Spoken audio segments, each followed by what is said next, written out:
John Ross's return, how much of an impact has that been for their explosiveness on offense? Well, he's a heck of an athlete, as everybody knows. He's got great speed, and he can stretch the field. So anytime you have that weapon, and they do a good job using their playmakers, and so he's a big part of what they do. How do you feel like the linebackers group has performed this week at practice? They've been fine. They've been fine. I mean, they've come to work, and they've done a good job.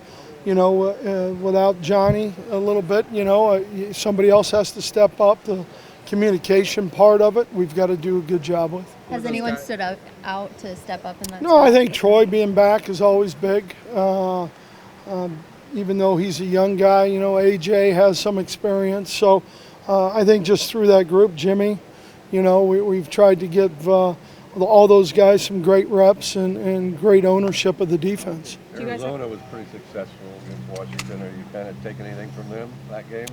There's things they do that we don't do. I mean, there's always differences in packages, and if you just try and throw something out there because somebody else did it well, but you don't do it, then there's not enough reps that you can get to really be where you want to. But, they did a good job. Do you guys have any update on Johnny long term?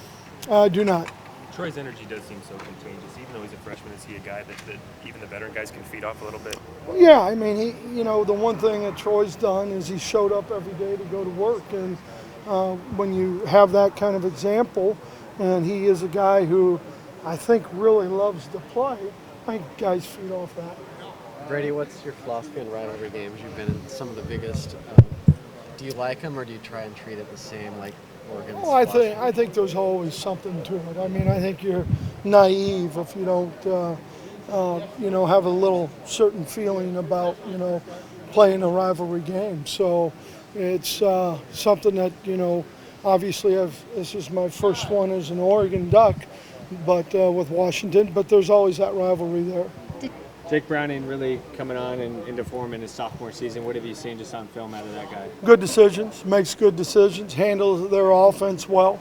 They ask him to do certain things, and he does it very well. A lot of the guys have said that you haven't really changed your message. You've just been very consistent no matter what this team has gone through. Do you think that that's a positive, though, that the team can just rely on your consistency, especially on defense? Well, I think you have to be consistent.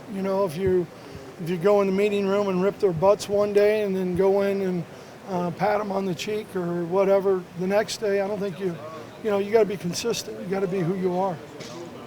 Red zone defense, I imagine that's a pretty big time stat that you pay attention to. You guys have given up a lot of rushing touchdowns in the red zone. What's the key to stopping that? Well, tackling and fitting the run. I mean, it doesn't change from week to week, to be honest with you. The format and the scheme may change a little bit, but for us, if you're supposed to have the A-gap and penetrate the A-gap, you better penetrate the A-gap. So from that standpoint, you're tackling and all those things that you want to get done.